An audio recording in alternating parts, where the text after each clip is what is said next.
અંકલેશ્વર નગરપાલિકા દ્વારા પિરામણ નાકાથી નવી નગરીને જોડતા માર્ગ પર આવતા બે નાળા પહોળા કરવાની કામગીરી શરૂ કરવામાં આવી છે। 30 પૈસા લાખના ખર્ચે આ કામગીરી પૂર્ણ કરવામાં આવશે।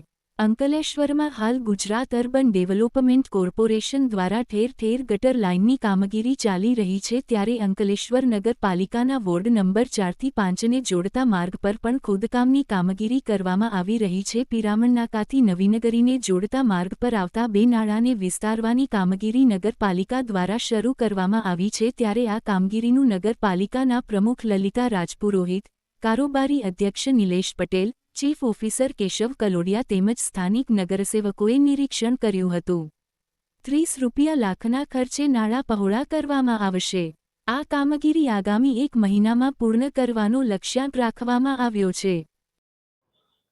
આજરોજ અંકલેશ્વર નગરપાલિકાના પ્રમુખ શ્રી, વોર્ડના સભ્ય શ્રી જિગ્નેશભાઈ, વોર્ડના સભ્ય શ્રી વિશાલભાઈ સાથે પિરામણ નાકાથી નવી નગરીના રસ્તા ઉપર જે બે જગ્યા ઉપર જે સાંકડા નાળા છે એને પહોળું કરવાનું અંદાજિત 30 લાખ રૂપિયાનું કામ આજથી શરૂ કરી દેવામાં આવ્યું છે। અને આ માર્ગ ઉપર જે જીયુડીસી દ્વારા કામગીરી કરી રહ્યા છે, ત્યારે સાથે સાથે આ નાળાનું એક્સપાન્શન પર આજરોજ અમે એજન્સીને બોલાવીને કામ શરૂ કર્યું છે।